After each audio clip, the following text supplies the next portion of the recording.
있었어요 그때? 아니 제가 보여드리니까 물면서 띄우는 분들 많아. 누구까지 맞춰줘야 돼. 남세대 원장 최진석입니다. 안녕하십니까? 네, 남산의 원장 배종훈입니다. 안녕하세요. 안녕하십니까. 원장 3 김명수입니다. 반갑습니다.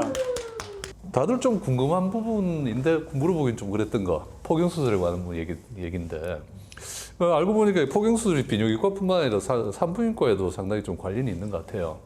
그래서 오늘 그걸 한번 얘기를 해볼까 합니다. 포경수술 왜 하는지 아세요? 포경수술이요? 포경수술은 그냥 됐죠. 이게 뭐 여러 가지 종교적인 이유도 있고 뭐 각 문화마다 이게 어떤 관습처럼 되어 있기도 하지만은 귀두를 그 여분의 포피가 감싸고 있는 상태를 포경이라고 하는데 그게 그대로 있으면은 남자분들도 이 음경에서 분비물이 요도를 통해서 계속 나오거든요. 분비물이 계속 쌓이게 되면은 포피염이라든지 여러 가지 성매개성 질환 이런 것들 발생할 가능성이 많다고 그래가지고 아마 우리나라에서는 그런 위생적인 그런 측면에서 포경 수술을 시행을 하고 그랬던 것 같아요. 원장님 포경수술 할 때 힘들지 않았습니까? 안 아팠었어요? 차라리 애기였을 때 했었으면 좋았을 텐데 고등학교 때 해가지고 너무 아파가지고 저는 했는데 원장님들은 다 하셨죠? 저는 기억은 없어요. 그래서 포경은 돼 있는 상태인데 기억이 없으면 안 한 거네 뭐. 안 했을 수 있겠죠. 어렸을 때 뭐 기억이 없을 때 누군가 잘랐을 수도 있고 그런데. 김 원장님은 언제 하셨어요? 저는 중학교 때 했습니다. 네.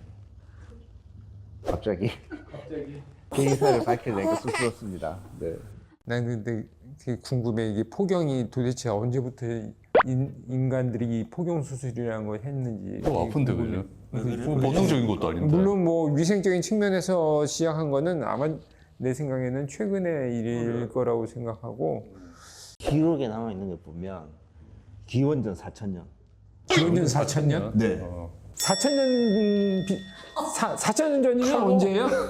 칼이 있었어요 그때? 돌로도 자르고 너무 아프겠다. 실질적으로 딱 정확하게 문헌에 남아있는 거는 이집트 시기 벽화에 딱 그림으로 정확하게 남아있더라고요. 제가 찾아보니까. 그럼 이 사람들을 왜 잘랐을까?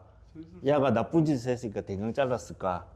아니면 뭐 어떤 의식이었을까? 그림에 따르면 시술받고 있는 사람은 좀 있는 사람. 자세가 계급이 당당했던 좀 모양이네요. 없이라든지. 그래서 그런 기록이 예를 들어서 뭐 있다고 벌 줄 것 하더라고요. 같으면 꽁꽁 묶어 놓고 할까요? 그러니까요. 네. 그 이슬람 사람들은 성경에 탁 박혀 있어요. 이 태어난 날에 8일째 할례를 받아야 내 자식이 된다라고 예수님이 얘기한 거를. 아기 때부터 해야 되는구나 거기는. 네. 그래서 태어나면 8일째 하게 되고 그때부터 다시 생일. 네, 그걸 하지 않으면 이제 이교도 이렇게 되고 이슬람도 그런 내용이 좀 남아 있긴 그 한데. 유대교, 이슬람교 네, 다 같은 계열이니까. 구약을 근데 같이 보니까 거기에는 그렇게 뭐 시기가 정해져 있는 건 아니고 그 교파에 따라서 뭐 어렸을 때 하면 좋다 이 정도 언급이 있더라고요. 근데 옛날에는 항생제도 없고 감염 많이 항생기도 됐을 없고 텐데 그래 그죠? 도구도 없었는데 그걸 이겨내야 이제 맞지도 못하고. 하느님의 은총으로 살아남는 그런 건가? 나 요즘 태어난 게 참 난 다행이죠. 다행이다. 다행이죠. 다행이죠. 네. 근데 그 사람 그것도 어떤 의미가 있었으니까 그렇게 했었을 거야. 무조건 그 고통을 참고 잘하진 않았을 거 아니야. 뭔가 이점이 있으니까 잘났겠지. 2차 세계대전 때 그 아프리카에서 저기 독일이랑 미국이랑 되게 이렇게 접전이 있었잖아요. 그렇죠. 그때 거기서 근무했던 병사들 중에서 포경 수술 안 한 사람들이 아래쪽에 염증이 많이 생기는 거예요. 그래서 응급으로 수술을 하게 되고 염증이 회복됐다. 그러면 그 이제 미국 쪽 얘기인 건가요? 네, 미국에서. 그래서 사람들이 생각할 적에 사막에 있는 사람들이 대체적으로 포경 수술을 많이 했다. 그러면 그건 건조하고 위생 상태가 좋지 않기 때문에 아마 수술을 하지 않았을까. 네, 라고 사람들은 추정을 한다고 하더라고요. 폭경 수술에 대해서는 저는 사실은 이거는 제 기록에 의한 게 아니고 제가 이제 생각하는 건데 아기 때 하니까 이게 이제 빨리 낫고 이게 감염 옛날에 우리 항생제 이런 게 없었잖아요. 감염이 적고 이렇게 이제 쉽게 아물고 이러니까 그래서 이제 어렸을 때 폭경 수술을 하지 않았을까 그렇게 생각이 들어요. 그런 것도 있지 않았을까요? 아가들은 쬐낌하고 힘이 없으니까 그러니까. 발버둥 못 치니까 딱 그런 것도 잡아놓고 있죠. 탁 이렇게 해버리면 빨리 끝나고 빨리 아프니까 네. 그러니까 옛날에는 그 특히나 이런 왜 항생제나 이런 감염 관련된 게 가장 크지 않았을까? 하나 또 궁금한 게 있어. 근데 어른들 중에서 폭경수술을 안 하신 분들 있잖아요. 네. 발기가 안 됐을 때는 평소 때는 그 포피가 귀를 싸고 있는 거예요? 아니면 나와 있어요? 뭐 물론 우리가 이제 그 원론적으로 이렇게 유래를 따지면 그렇게 얘기를 할 수 있는데 근데 이게 우리 산부인과 의사잖아요. 폭경 수술하고 뭐 자궁경부암 같은 바이러스 감염하고 관련된 논문이 있다면서요? 란셋이라는 저널에 폭경 수술과 여성의 건강과의 관련성을 다룬 60개의 논문을 다 종합을 해가지고 그 결과들을 모아서 또 다른 또 결과를 도출을 해냈어요. 그랬더니 폭경 수술을 한 남성의 배우자인 경우에 여성 건강에 도움을 준다는 말이 있어요. 자궁경부암, 그리고 자궁경부 2형증, 클라미디아, 헤르페스 2형, 단순 헤르페스 2형, 매독, 이 5가지는 폭경 수술을 한 남성의 배우자인 경우에 발생률이 현저히 떨어진다고 발표가 됐더라고요. 저희가 걱정하는 소위 말하는 성매개성 성매개성 질환에 그렇죠. 대한 성매개 그렇죠. 네, 맞아요. 근데 의학적으로 이게 그 통계적으로 좀 의미가 있다고 그래서 또 그게 100%는 아니니까 또. 아니 근데 분명히 논리적으로도 의미가 있지 않습니까? 그리고 또 이제 뭐 요즘 같으면 그렇잖아요. 이게 출산율도 떨어지고 뭐 이런 부분들인데 사실 출산을 하려면 성관계가 있어야지 출산을 하는 건데 거기서 병 걸리면 곤란한 거고 그렇다면 병을 예방해 주는 거 좋을 거고 그 일부 조사에서 보니까 폭경 수술을 한 사람과 하지 않은 남자 남성 측면에서는 건강의 변화가 별로 없더라. 오히려 조금 안 좋은 게 있더라 하는데 여성들은 폭경 수술을 한 남자가 좋대, 안 한 남자가 좋대? 폭경 수술 한 남자가 좋다는 거지. 아싸! 폭경 수술하면 뭐 자궁경부암 아까 얘기했잖아요. 란셋에 나온 얘기.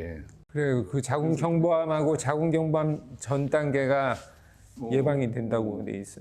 그리고 HPV를 가지고 있는데 여자들은 자궁경부암이 걸리는데 이거 감염이 되면은 남자들은 안 걸리나요? 사람 몸에 생기는 암 중에 5%가 인유두종 바이러스하고 연관이 돼 있다는 거 알아요? 인후두 그리고 설암 이런 구개암 이런 이 숨쉬거나 뭐 삼키는 이쪽으로 이쪽에 HPV 관련 암이 정말 많아요. 성질 뭐라고 그러지? 남자 성질. 페니스. 그러니까 페니스 뭐라고 그러지? 음경 음경암. 다 이상한 단어를 생각하시네. 음경암, 음경암은 이제 일종의 피부암이라고 보면 되죠.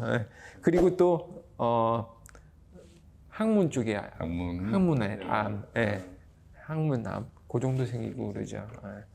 주로 이제 생기면 피부에 생기는데 피부는 생각보다 그 면역 체계가 되게 잘 돼 있고 그래가지고 뭐 상처나 나 있지 않거나 그러면은 사실 거기에 HPV 감염이 되게 좀 쉽지가 않죠.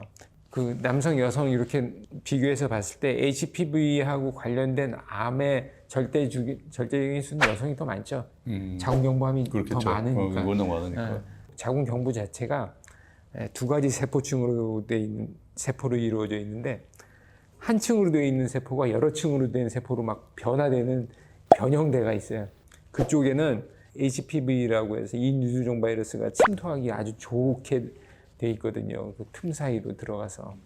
근데 그 남자 같은 경우에는 그런 데가 없거든. 그래서 같이 HPV를 가지고 있다 하더라도 여성 성기에는 좀 자궁경부암이 많이 생기고 그 특이한 그 조직 자체가 남자한테는 차이 없으니까. 때문에. 보통 이제 그 HPV 바이러스 감염이나 이런 왜 경부암 검사했을 때 이형성증이다 뭐 이렇게 진단이 나오면은 엄청 겁내잖아요, 되게. 아 겁나죠. 왜냐하면 잘 모르니까. 잘 모르시니까 그죠? 이게 이형성증이라고 하는 게 정상적인 세포층이 있는데 그 세포층 사이에 어떤 틈 같은 게 생겨. 크랙이 생기면 그쪽으로 이제 성관계에 의해서 바이러스가 들어가서 가장 밑에 있는 세포를 감염을 시켜요.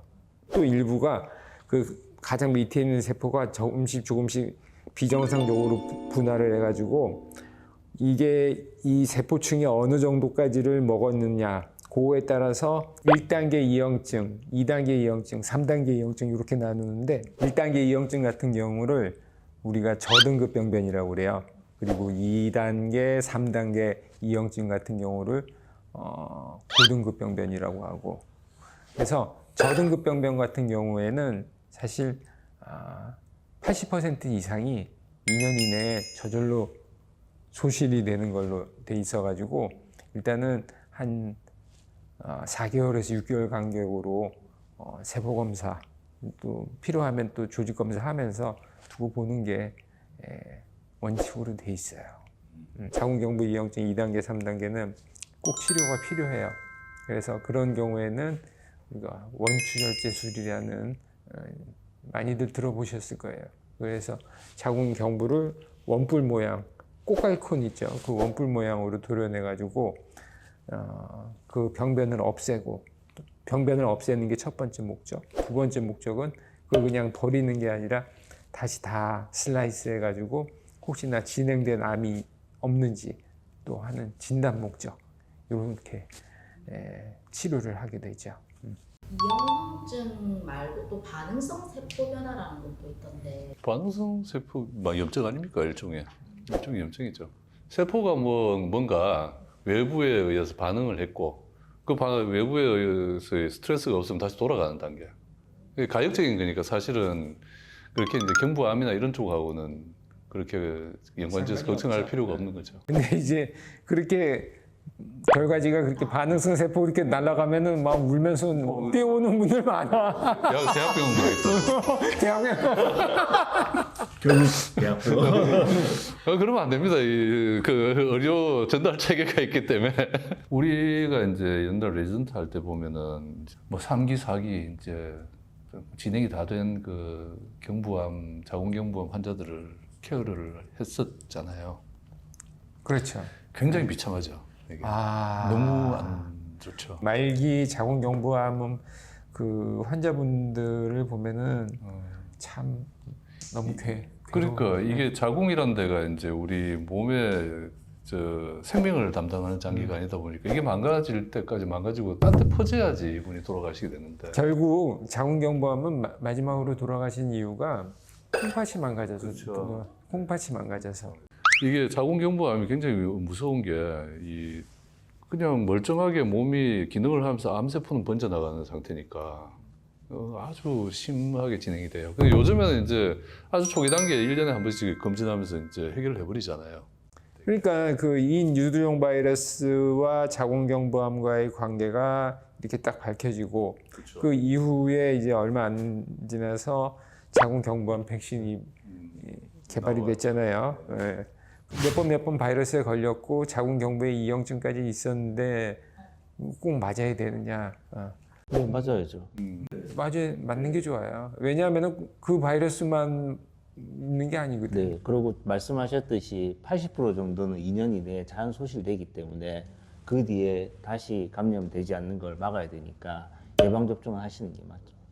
그러니까 이게 그 상식적으로 생각해봐도 한 번 그 바이러스에 감염이 됐으면 그다음에 또 접촉을 할 수 있는 기회는 있을 거다라고 보이긴 합니다. 그죠? 백신 회사의 약전에는 45세까지라고 나와 있는데 요즘 우리나라 여성분들이 몇 년 평균 수명 몇 세 돌파했는 줄 알아요? 82세인가 그렇지 않습니까?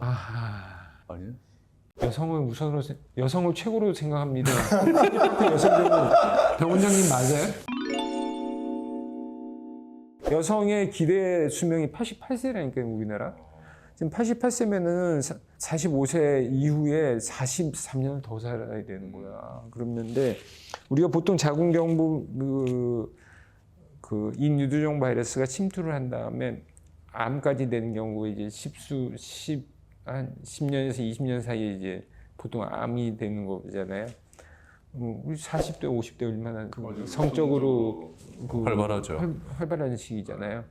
그런 거 생각해 봤을 때 45세 넘어서도 나는 사실 맞는 게 도움이 된다고 생각해요. 저도 그렇게 생각해요. 이 나이를 제한할 필요는 없고 이 사람이 이제 성생활이 이제 활발하냐, 성적으로 활발한 상태냐 아니냐 그걸 위주로 생각을 해야 되겠죠. 남자도 그렇고 여자도 그렇고 그 자궁경부암 백신을 맞아야 된다라는 얘기를 많이 듣잖아요. 요즘은 우리 아들도 맞았는데 요즘은 자궁경부암 백신 안 맞았다고 하면은 만나주지를 않는데. 원장님 아드님 두 분이잖아요. 예. 맞췄어요? 우리 모르죠? 애들은 아직 안 맞춘 것 같아요. 근데 지금 빨리 맞춰야 돼요. 그것까지 맞춰줘야 됩니까? 아니 지가 가서 맞추던데 나 지가 맞춰줘야지. 뭘 맞춰줘? 지가 가서 맞고 오는 거지. 50 넘어서 맞아도 되죠. 우리도 맞을까요? 맞아야 되겠네. 맞자 우리도. 맞는 걸로. 맞아요. 건강한 남자. 오늘 포경 수술에서 갑자기 자궁경부암 얘기를 이렇게 해봤는데 여러 가지 여성 건강 중에서도 자궁 건강을 생각하신다면은 일단은 성경험 전에 자궁경부 백신 예방접종 꼭 맞으시고 두 번째 그리고 1년에 한 번은 적어도 꼭 1년에 한 번은 자궁경부 세포진 검사 하셔야 되고 포경 수술을 한 남자친구를 만나야 된다. 이렇게 정리를 하면 되겠네. 마음에 드는데 안 했으면 안 했으면 데려가서 해야죠. 머리를 잡아 끌고 가야 되겠죠. 머리채를 잡아 끌고 가야 되겠죠. 나는 전을 해서 봤다니까. 데리고 가서 포경 수술도 본인의 시키고 남자친구가 안 했으면은 포경 수술을 강하게 레코멘드 할 수 있다. 레코멘드 하고 백신도 같이 맞춰야 되겠네요. 백신도 맞춰야 되고. 백신도 맞. 그렇게 했는 게 건강에 좋겠네요. 그리고 어쨌든 우리가 이제 여러 가지 얘기들을 했는데 산부인과 의사들의 어떻게 보면 지상 과제 중에 하나가 이 여성들 건강을 유지하는 거고 그 중에 또 중심이 되는 게 우리가 이제 타겟으로 보는 게 자궁 아니겠어요? 자궁 난소인데 자궁의 건강을 유지하기 위해서 우리 노력하셨던 오늘 얘기를 많이 나눠주셨던 우리 원장님들한테 감사드리면서. 남산의 원장들 다음 시간에 꼭 다시 뵙겠습니다. 구독, 좋아요 부탁드립니다. 남산의 원장들.